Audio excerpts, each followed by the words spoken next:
My name is Dean Williams. I'm from Indianapolis, Indiana. I'm 57 years old. I've been a junkie basically pretty much all my life. 13, 14 years old. There was a bunch of guys that were returning home from Vietnam. There was a Vietnam War at the time. They had some stuff that they brought home from Southeast Asia somehow, and I smoked it, and I liked it, and it seemed like I chased that particular first high for my whole life.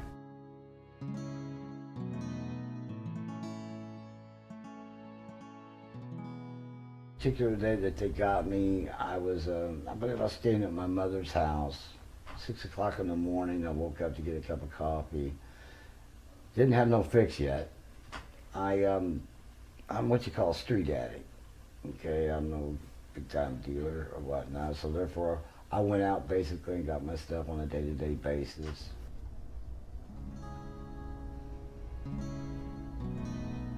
That day I didn't get fixed, I didn't get well. I was still sick, and I can remember the federal agents knocking on my door. There was a whole bunch of them, 15, maybe 20 of them coming in on me. And I can remember thinking, oh, you got the right guy here. All I heard was U.S. Marshals, and I'm thinking, oh, U.S. Marshals, what's this all about? I'm thinking, how am I going to get well? I'm not thinking about going to jail. I am thinking about going to jail, but I'm thinking mainly about, oh, how am I going to get well? I know I'm going to jail, but I got to get well. And I was going to the methadone clinic here in town at the time. And it sounds kind of crazy now, but I think I even asked a U.S. Marshal at the time, hey, you got time to take me by the methadone clinic? It was about a 9 by 12 cell. It was an old gray dingy cell, had 2 bunks in it.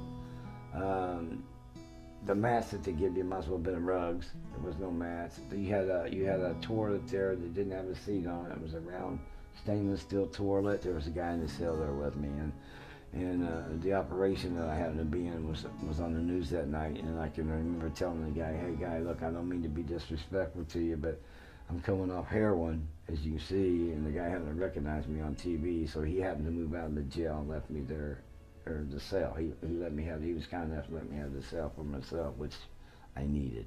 The first day wasn't too bad because I was able to sleep a little bit, but the second day, when things started hitting to me, I started having the diarrhea, started having a runny nose, I started getting the sneezes, I started getting the restless feeling, the physical part of the addiction that I couldn't get through normally on my own, because I've been through before. I've been to other jails, and the first thing I do when I get out of jail is go get me a fix.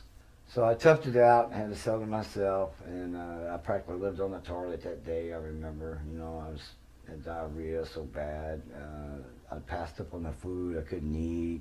The first symptoms was the yawning, and then I would become a runny nose, and then the fatigue, the wore down feeling, the energy level would be going down, then I would become in diarrhea, and after that seems to be all going on at the same time, basically. Mentally, you're exhausted. You don't think you can go very long without any sleep, okay? I went pretty close to maybe a week, maybe a week and a half. I can remember laying in my bunk, man, and I got to the point where I felt like that rope that's about ready to twist and break off, and I then went through half of me, and you got one blanket, and I got that blanket shredded all over the cell and so forth, In the bunk one day, I told him, I said, hey, Lord, if you really love me like you say love me, okay, and everything that you say I read, everything that I felt before, leave my body here on this bunk and take me out of here. I really mean this because I love my kids so much. Within probably 20 minutes, 30 minutes, an hour later, I did sleep for 20 minutes.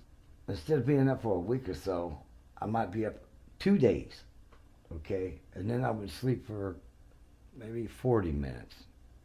It tapered down, you understand what I'm saying? And then I would sleep again, I'd be up maybe a day and a half, a day. And finally I got to where I could sleep, but it wouldn't be like on an 8-hour basis. It's a new experience because I never really felt the emotions that I feel today, on the common emotions, because I've always hid behind some kind of opiate or some kind of, when I felt sad, I would always use, or I felt too happy, I would use, and so forth. It's all brand new experience to me, and it feels great.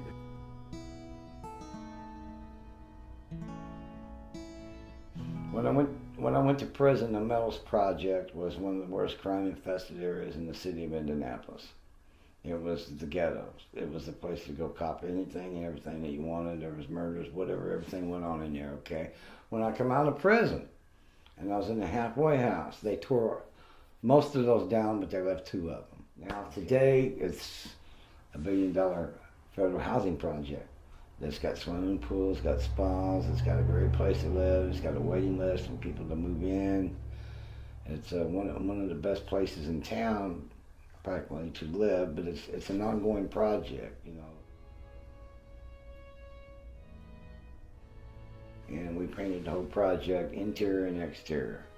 We took it and we made it into something beautiful.